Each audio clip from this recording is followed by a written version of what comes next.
Hey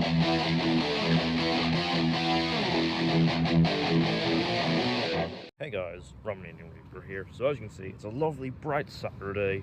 Spring has sprung, so I guess the only way to spend it is to go to the cinema, spend it inside. And this is one I have been really looking forward to, one of my most anticipated films of the year, Project Hail Mary. Yeah, so hyped for this. The trailers have looked really good. The book it's based on is fantastic as well, and plus it stars me, Ryan Gosling. I've got my fingers crossed this will be a great one, or sorry, an amaze one. Yeah, I really hope they deliver. But the only way to find out is to head in, get some snacks, and get seated for Project Hail Mary.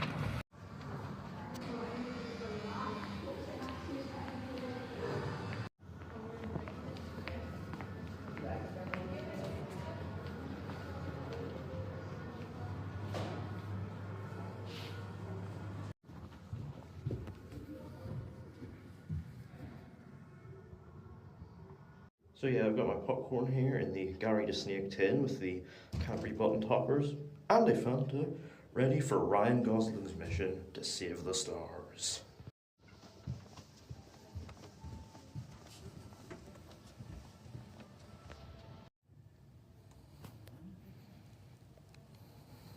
So, Project Hail Mary. I'm back from seeing it. This is directed by Phil Lord and Christopher Miller. Their first directorial outing since 22 Jump Street back in 2014. This is of course based on the novel by Andy Weir, author of The Martian, and much like The Martian, this has been adapted for the screen by Drew Goddard. And obviously, The Martian is one of Ridley Scott's best modern offerings, so Goddard clearly has form. And look, the book is absolutely fantastic. I highly recommend the audiobook version in particular. So I went into this very hopeful, especially since the trailers showcased an adaptation that looked to be very faithful to the source. I had my fingers crossed. But does the film do justice to the source material question?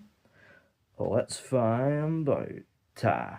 So the film follows Ryland Grace, a middle school physics teacher who wakes up in a spaceship with no memory of who he is and how he got there. But as he begins to piece together his memories, he discovers that he has been sent there on a mission by NASA to investigate an alien substance that is killing Earth's sun and hopefully find a way to save the planet and all life on it. However, as it turns out, Grace is not doing it alone, because along the way he makes an unexpected friend from another world. So I think this is the most excited and nervous I've been for a film in a while, mainly because, again, I love the source material and I really wanted them to do it justice.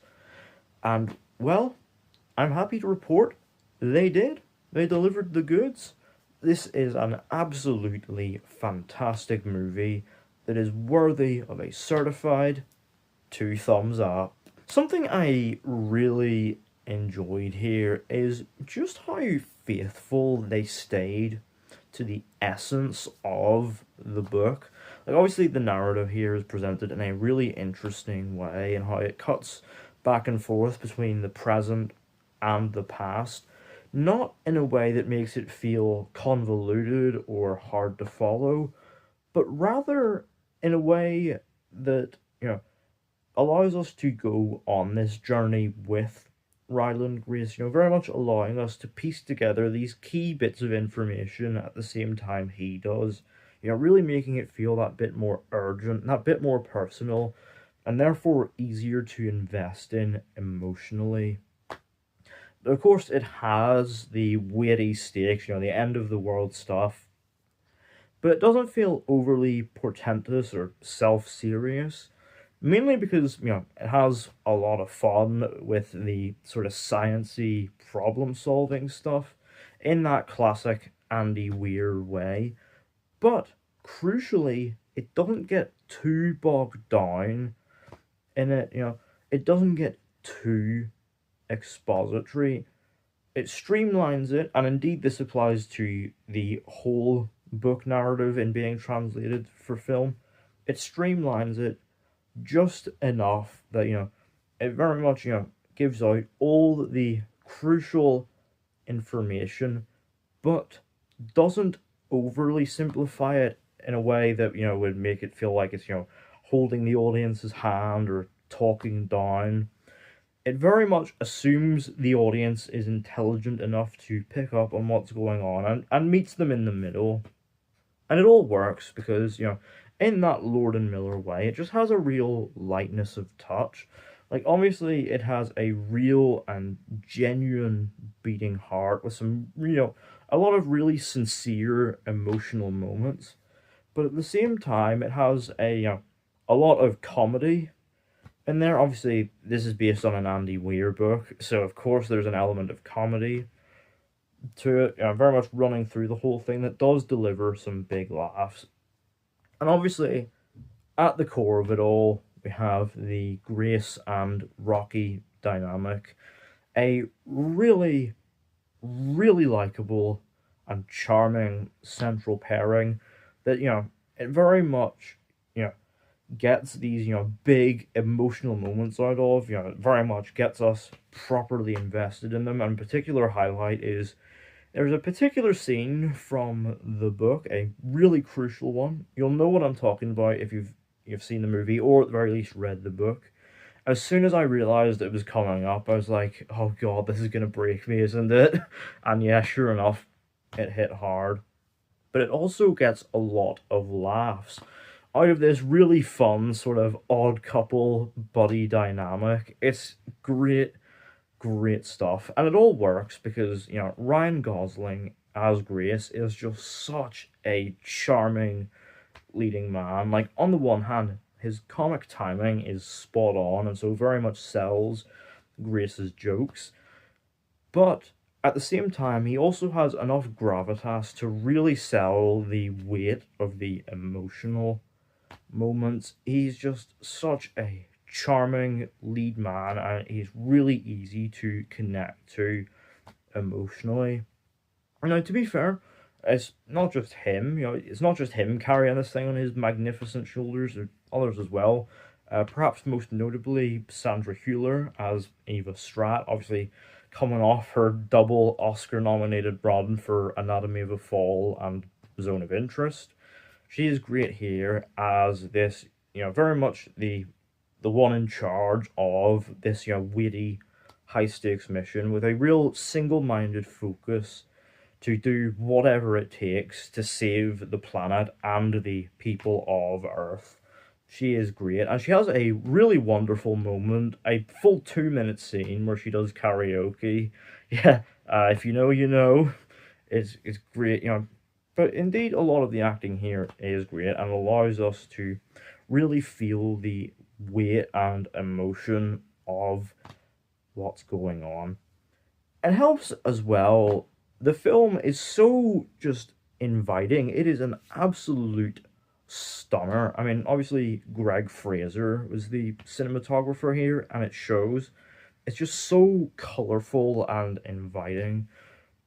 And there's some really clever visual storytelling going on here, obviously, particularly in how it utilizes aspect ratio to clearly communicate to us, where we're at in the story. Like, on the one hand, the scenes on Earth have that sort of, more regular 239-ish aspect ratio, but whereas when it's in space, it's, a taller, picture that fills the entirety of the screen to really feel the vastness and scope of it all.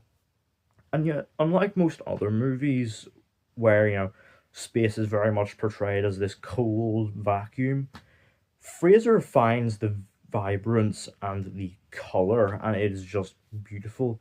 Particularly the red of the Petrova line, and even the green of the planet Adrian is just absolutely beautiful, and just there's a lot of great effects work that has gone into bringing it to life, as well as a lot of genuine practical craft. There's, so much hard work has gone into this. The Hail Mary itself is, actual practical sets.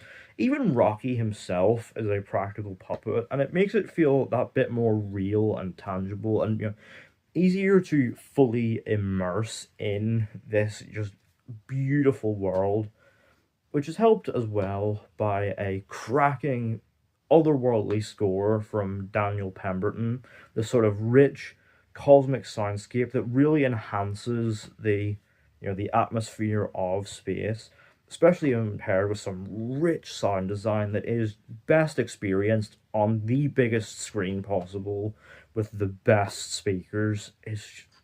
Yeah, it's just an absolute technical feast, but not at the expense of its emotional core, as it builds, and I say this with heavy relief, to a faithful adaptation of the book's climax.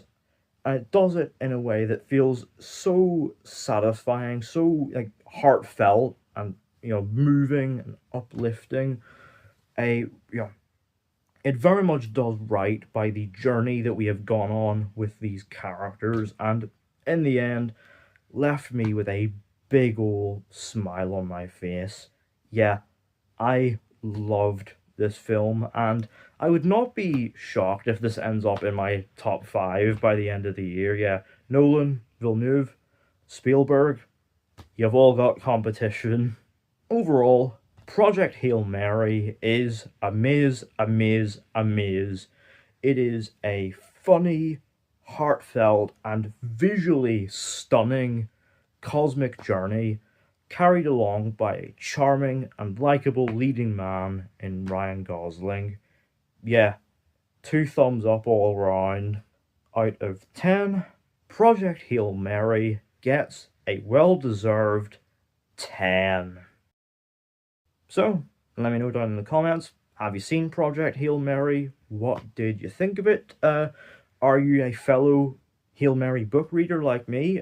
What did you think of it as an adaptation? What did you make of it in comparison to The Martian? And are you excited for future Andy Weir adaptations? Let me know all that down in the comments. Don't forget to hit the thumbs up button if you enjoyed. Don't forget to hit the subscribe button if you're new. And don't forget to turn on post notifications so you don't miss an upload.